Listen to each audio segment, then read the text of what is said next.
Otro indicador es el intervalo de sustitución. El intervalo de sustitución se obtiene relacionando la diferencia de los días camas disponibles y los pacientes días de un determinado periodo de tiempo, con respecto al número de egresos hospitalarios en el mismo periodo de tiempo. En síntesis, ¿qué cosa es el intervalo de sustitución? ¿Cuánto tiempo permanece libre la cama hasta el siguiente ingreso? O sea, sale de alta un paciente hoy, ¿cuánto tiempo va a estar libre la cama hasta que otro paciente ingrese a esa misma cama? ¿No? El tiempo en que permanece la cama vacía entre un egreso, y el subsiguiente ingreso en la misma cama. Como promedio, una cama no debe estar más de 24 horas vacía. ¿Ok? O sea, debe estar, el estándar máximo es 1.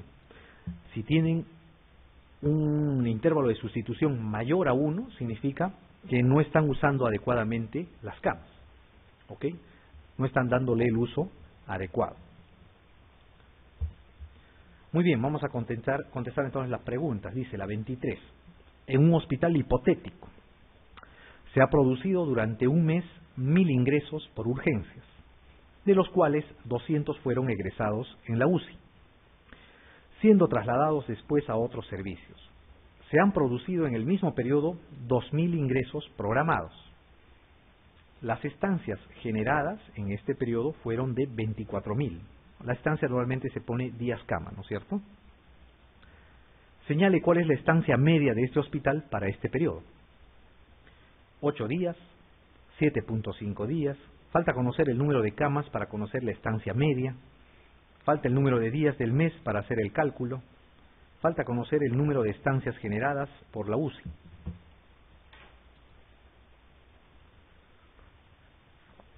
A ver, se han producido en este hospital 1000 ingresos por emergencia, ¿no es cierto?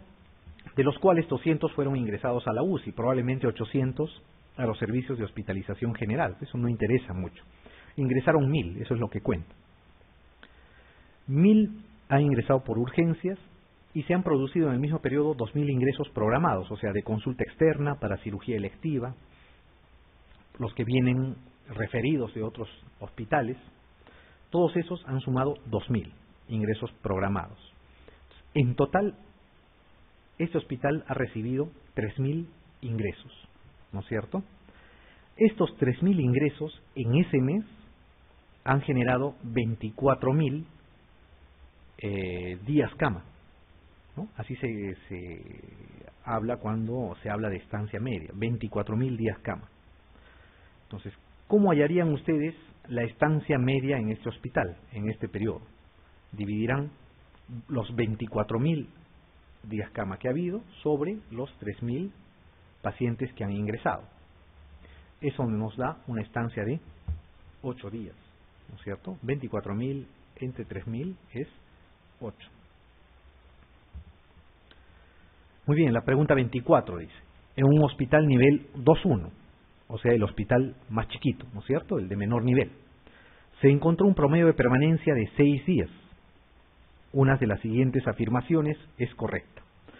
Antes de responder, tendremos que saber, un hospital de nivel 2.1 con un promedio de permanencia de 6 días, ¿es corto o es largo? Es más largo, ¿no es cierto?, que lo que debería soportar. El promedio de permanencia para un hospital nivel 2.1 es de 4. Muy bien. ¿Cuál de las afirmaciones es correcta? El hospital cuenta con camas libres, dice. Su intervalo de sustitución es largo. Su rendimiento es óptimo. Podría estar atendiendo patología que no le corresponde a su nivel. La calidad de atención es alta. El hospital cuenta con camas libres. ¿Podremos saber si tiene camas libres con esta estancia?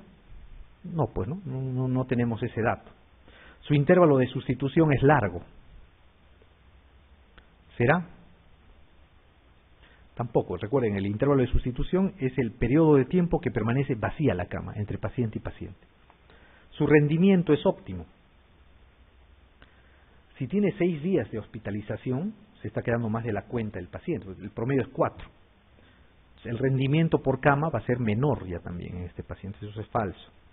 Podría estar atendiendo patología que no le corresponde a su nivel, ¿no? Eso es, ¿no? Probablemente está atendiendo pacientes más complejos, pues, de los que debería ser.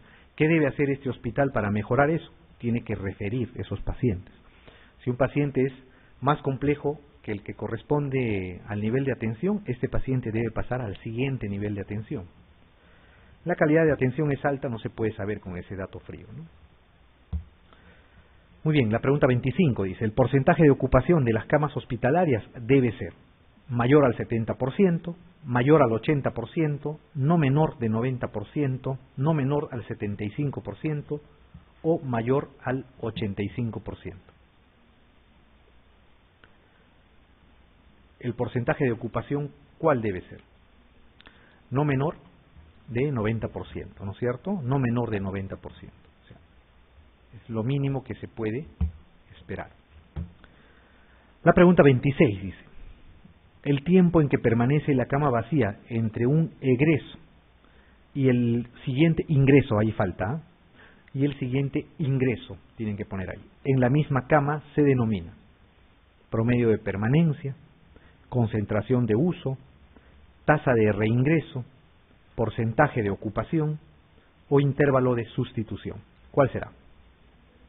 El intervalo de sustitución, ¿no es cierto? O sea, el tiempo que permanece vacía la cama entre un paciente y otro, pues, ¿no? Ese es el intervalo de sustitución. Muy bien, la pregunta 27 dice, el promedio de permanencia aceptado de un servicio de hospitalización en un hospital nacional es de, ¿no? Hospital nacional, estamos hablando de los hospitales de nivel 3, 1, ¿no es cierto? O sea, el 2 de Mayo, el Loaiza, el Rebagliati, el Almenara, el María Auxiliadora. 6 días, 9 días, 4 días, 2 días o 15 días. ¿Cuál será? 9, ¿no es cierto? 9 días. ¿No? El promedio es 3 pacientes por mes en una cama, tienen que ser vistos en estos hospitales.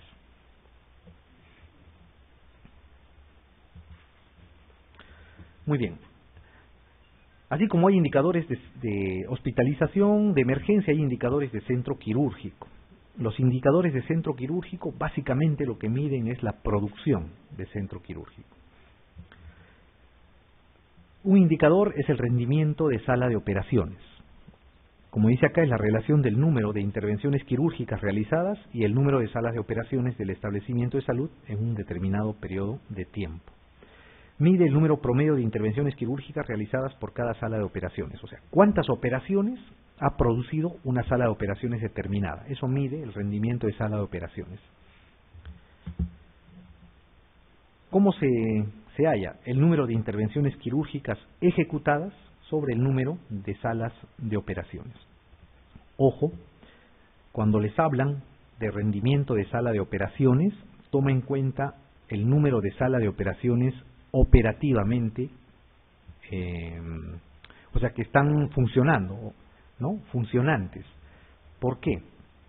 Porque para que una sala de operaciones funcione, tiene que tener, además de la infraestructura, un anestesiólogo, tiene que tener la enfermera circulante, la enfermera instrumentista y el equipo quirúrgico que va a operar, mínimo 2 cirujanos. Entonces, cuando se cumple con todos esos criterios, se dice que es una sala de operaciones funcionante o operacional, ¿ok? Que está funcionando, que está produciendo cirugías. El número de salas de operaciones, entonces, el denominador acá no está dirigido a la infraestructura, porque ustedes pueden tener 3 salas de operaciones, pero de repente una funciona a las 24 horas, que es la de emergencia, y las otras 2 solo funcionan 12 horas. ¿Ok? Entonces, si computan las 3 como funcionaran 24 horas, van a ser subevaluados. Entonces, el número de salas de operaciones acá en el denominador es el número de salas de operaciones funcionales. ¿Cuál es el estándar? El estándar varía de acuerdo al nivel del hospital. En los hospitales 2.1, el promedio es 5. En los hospitales 2.2, el promedio es 4. Y en los hospitales 3.1, el promedio es 3. ¿Por qué es más alto en los hospitales de mayor nivel? Obviamente porque las cirugías que se programan en los hospitales más complejos son cirugías más complejas, más complicadas y de mayor tiempo quirúrgico. Mientras que las cirugías que se programan en los hospitales de menor nivel son menos complejas, por ende demoran menos y se pueden operar más pacientes. ¿Ok? Entonces, 5 en el 2.1, 4 en el 2.2 y 3 en el Hospital Nacional.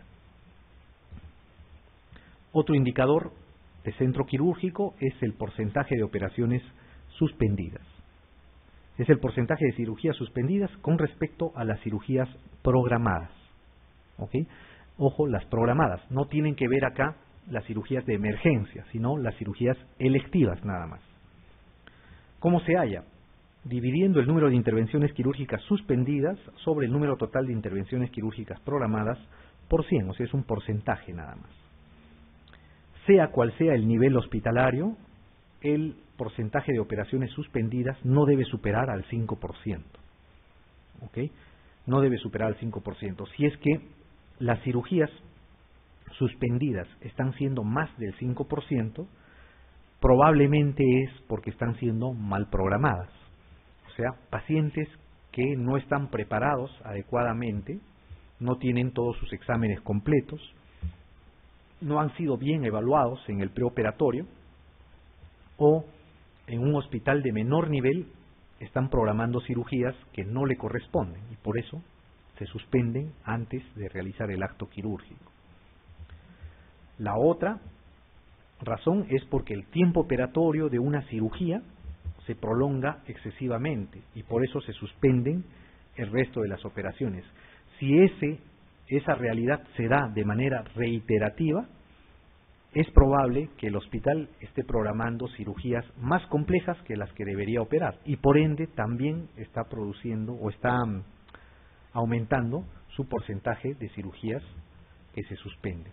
Entonces, no debe ser más del 5%, ¿no? Indirectamente, el porcentaje de operaciones suspendidas mide la calidad de la programación quirúrgica de los hospitales.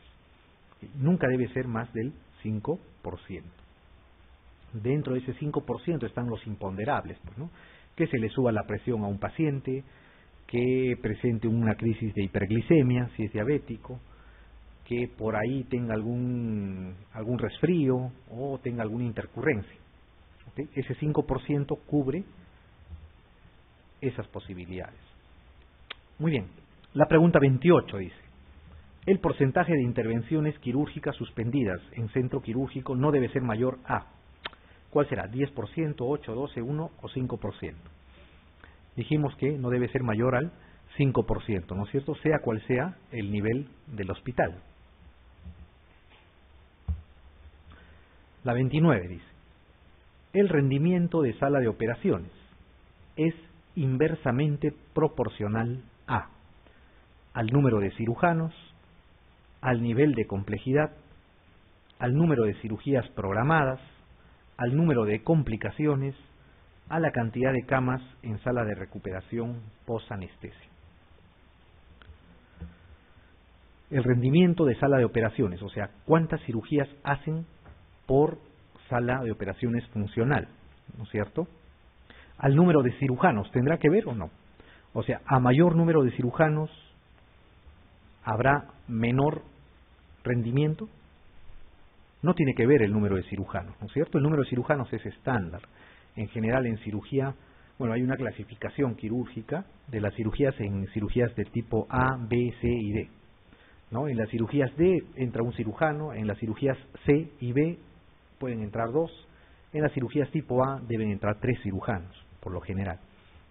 Pero el número de cirujanos programados no tiene que ver con el rendimiento, pues, ¿no? A ver, al nivel de la complejidad, ¿será o no? A mayor complejidad, menor rendimiento de sala. ¿Se da o no? Sí, pues no. A mayor complejidad, o sea, un hospital de mayor nivel va a operar cirugías más complejas. Por ende, va a tener menos rendimiento, ¿no? Y ese menos rendimiento es aceptado. Al número de cirugías programadas tampoco, ¿no es cierto? A mayor número de cirugías programadas no va a haber ni mayor ni menor rendimiento. Al número de complicaciones, tampoco tiene que ver. A la cantidad de camas en sala de recuperación posanestesia, tampoco, ¿no es cierto? El rendimiento no tiene que ver con eso, sino con la ocupación de sala de operaciones. Muy bien, la pregunta 30 dice: De las mencionadas, una no es causa de incremento de la tasa de suspensión de cirugías. Preparación inadecuada, complejidad quirúrgica mayor al nivel resolutivo, número de cirugías programadas superior al tiempo disponible, complicaciones intraoperatorias, morbilidad posoperatoria elevada.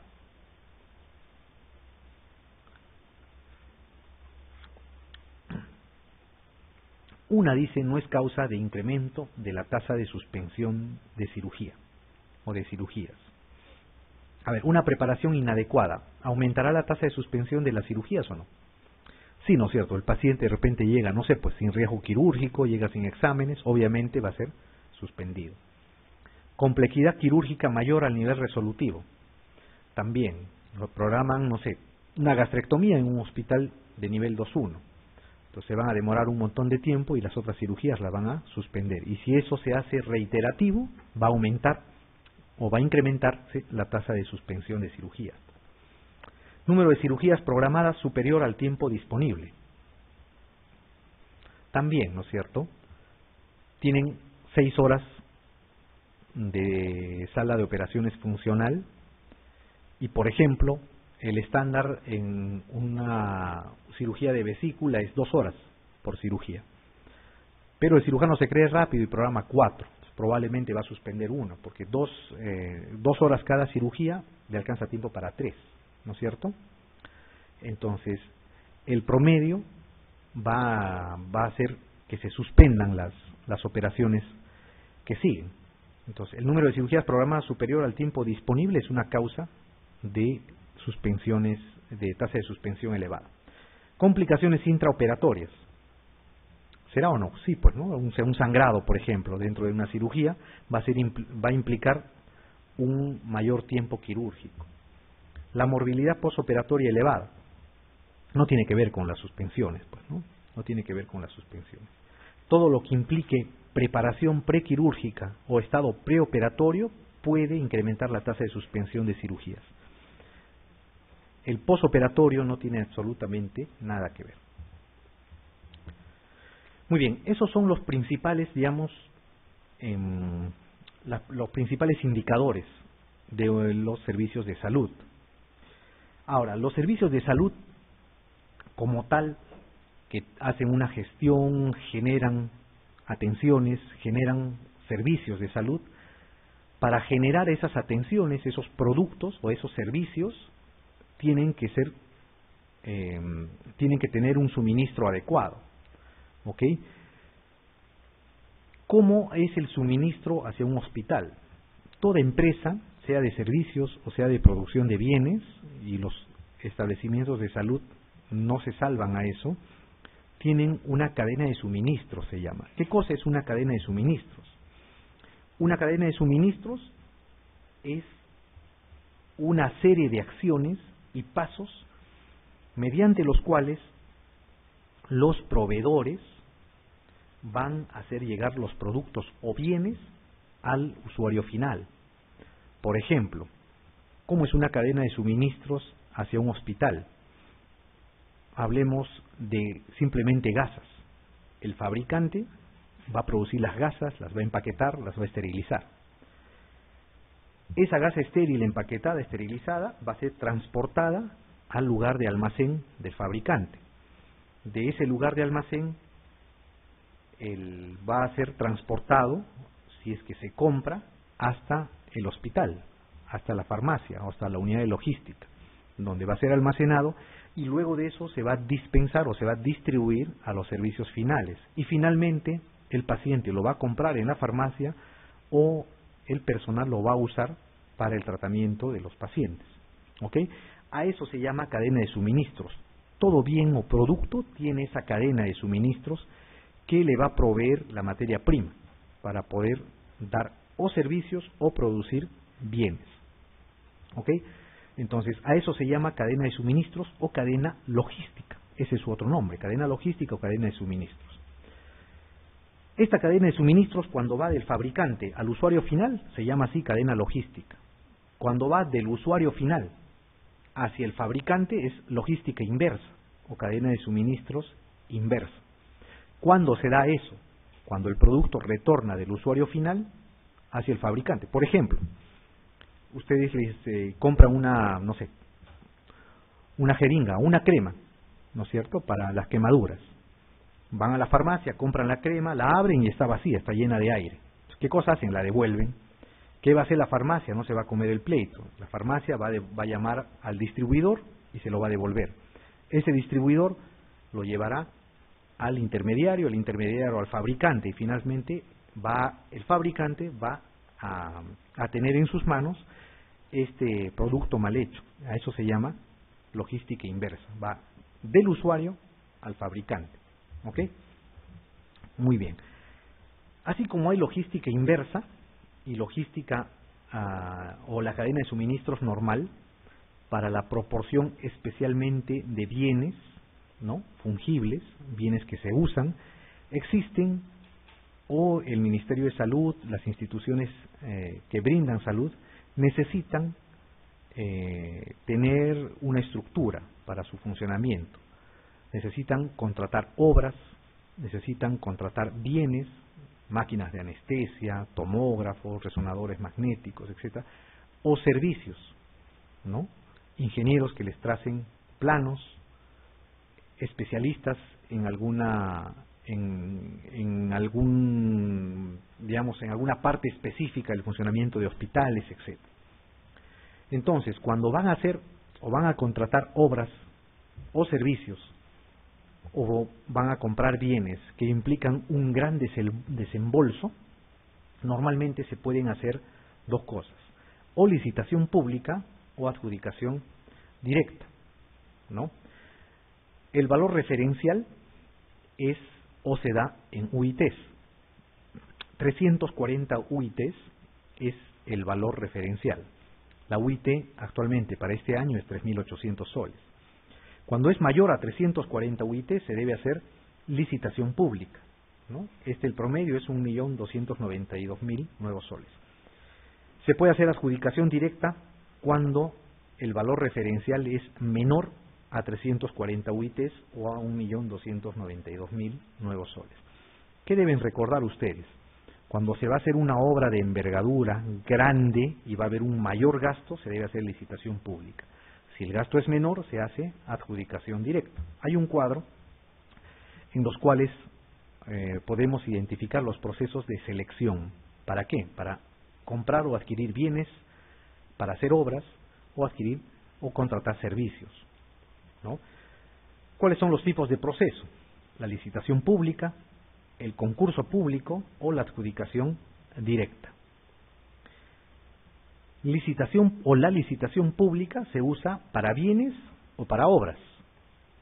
¿Ok? O sea, para bienes, quieren comprar un tomógrafo, una máquina de anestesia, un equipo de rayos X.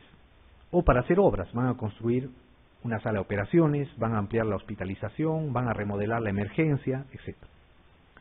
Y concurso público es cuando se van a contratar servicios, quieren hacer una auditoría, digamos, al funcionamiento del hospital. Entonces, contratarán servicios. Dependiendo del monto, contratarán licitación pública o harán un concurso público, si el monto es alto. Si el monto es bajo, se puede hacer adjudicación directa, tanto para bienes, servicios u obras. Esta adjudicación directa puede ser pública, puede ser selectiva, o incluso, si es un monto menor, puede haber una adjudicación de menor cuantía, cuando los montos son pequeños. ¿Ok? No pasan de 3, 4, 5 unidades impositivas tributarias. ¿Qué deben de recordar del cuadro? Si los montos son mayores y se trata de bienes u obras, se hace licitación pública. Y si es servicios, será un concurso público. Cuando los montos son menores, son poco dinero, se hace adjudicación directa. Y si el monto es mínimo, se puede hacer adjudicación de menor cuantía. ¿Ok? Esos tres datos deben de recordar. Normalmente, si se va a hacer obras o se va a contratar servicios, se debe hacer cualquiera de esos tipos de selección. En algunos casos se exoneran o va a haber causales de exoneración. Uno, cuando hay un desabastecimiento inminente. O sea, cuando, por ejemplo, ustedes han comprado un lote de antirretrovirales para el programa de VIH y ven que se está acabando. Y ustedes han contratado o han hecho un concurso o una licitación y no les llega los medicamentos, todavía está en proceso. Entonces ahí podrán comprar de manera rápida o por emergencia, exonerando del concurso público la licitación. En casos de emergencia o cuando un bien o servicio no admite sustitutos, es un proveedor único. Si solamente existe en un fabricante de ese medicamento, no va a haber concurso posible, pues, ¿no es cierto? Hay un solo fabricante, es el único que lo tiene. Entonces, en esos casos no se hace ningún proceso de selección. Cuando existen estas tres causales de exoneración, desabastecimiento inminente, emergencia o bien o servicios que no admiten sustitutos, o sea, hay un solo fabricante, tienen que tener un informe técnico legal, determinar la responsabilidad de quién está avalando ese informe y finalmente se hace mediante la resolución ministerial, ¿no? Una obra importante no se puede hacer mediante o exonerar del concurso público si es que no tiene la resolución ministerial correspondiente. Otras causas de exoneración son compras de carácter secreto militar, servicios públicos, contratación entre entidades públicas o servicios personalísimos. Si es secreto militar, obviamente no se puede hacer concurso, ¿no es cierto? Si son servicios públicos, en este caso en el MINSA no se da eso, ¿no? Si es agua, luz, desagüe, muchas veces se exonera.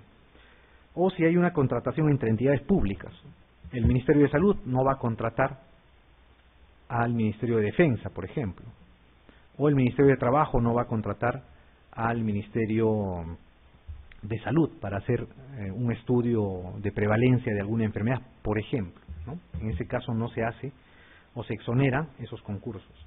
O si hay servicios personalísimos, ¿no? Eso no se da pues en el Ministerio de Salud, pero por ejemplo, un servicio personalísimo es, hace unos meses hubo la controversia por el mar peruano, ¿no es cierto?, en la Corte de La Haya. ¿Qué hicieron? Se contrató a un juez del holandés, me parece, ¿no es cierto?, y se le dio un montón de plata. Ese es un servicio personalísimo, o sea, no lo va a dar cualquier persona. No es un experto, una persona muy versada en el tema, un tema muy puntual, y por eso es que se tiene que pagar esa cantidad. ¿Okay? En salud normalmente no se da. En salud las causas de exoneración son el desabastecimiento inminente, emergencia como la causa más común de exoneración de los concursos, o bienes que no tienen sustitutos. Ahora, además de esos tres, de la licitación, de la adjudicación directa o la adjudicación de menor cuantía, existen otras modalidades especiales de adquisición, ¿no?, creadas hace algunos años. Las compras corporativas, por ejemplo. ¿En qué consiste una compra corporativa? Consiste en que salud, el MINSA y las sanidades requieren algunos medicamentos. Si lo compra salud por su parte, las sanidades por su parte, el MINSA por su parte va a tener un precio, ¿no es cierto? Pero si lo compran en forma masiva, en gran cantidad, en mucha más cantidad, los precios van a bajar. Y a eso se llama compras corporativas. Cuando entidades del Estado, mediante convenio o por mandato legal, se agrupan para adquirir o contratar bienes y o servicios de manera conjunta. ¿Ok? Entonces, en esos casos se abaratan los costos. ¿Por qué? Se reducen los costos de transacción y se aprovechan las ventajas de la economía de escala. Pues se puede negociar mejor, se puede decir, ya te voy a comprar el triple, pero me tienes que bajar el precio. ¿Ok? Entonces, ese es el objetivo de las compras corporativas. La otra es la subasta inversa. Normalmente una subasta consiste en, ponen un producto y los interesados empiezan a pugnar. Y quien pone el precio más alto es el que se lleva el producto o el bien, ¿no es cierto? La subasta inversa es al revés. Se oferta la obra o el bien que uno quiere adquirir. Yo quiero comprar una máquina de anestesia. Entonces los postores están al frente y los postores empiezan a pujar, pero hacia abajo. ¿Quién da el menor precio? Es una subasta inversa. Y el que da el menor precio es el que gana, ¿no? se da a entidades del Estado, realiza la adquisición de bienes comunes a través de una oferta pública, donde el ganador será el postor que oferte el menor precio, ¿no? A eso se llama subasta inversa. Puede ser presencial o electrónica, esos son datos ya, digamos,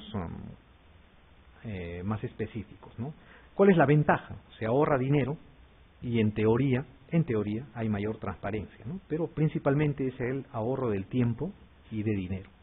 ¿Ok? No se olviden, la subasta inversa es al revés, ¿no es cierto? Se empiezan a pugnar hacia abajo, ¿no? ¿Quién da el precio, el menor precio para la adquisición de un producto? Muy bien, entonces, habíamos hablado también de la cadena de suministros y la cadena logística. El otro nombre es la cadena de abasto, ¿no? Es una red de instalaciones y medios de distribución que tiene por función la obtención de materiales, transformación de estos en productos intermedios y terminados y distribución a los consumidores, ¿no es cierto? Suministro, fabricación y distribución, lo que habíamos dicho. El fabricante de gasas las empaqueta, las esteriliza, las envía a un intermediario. Ese intermediario o un laboratorio es que el que agarra la gasa y empieza a venderla a los hospitales o a las instituciones de salud, las distribuye. Estas instituciones tienen un almacén central, del almacén central pasan a los almacenes específicos o a las farmacias y de ahí se distribuye. Esa es la cadena de suministros, cadena de abastos o la logística.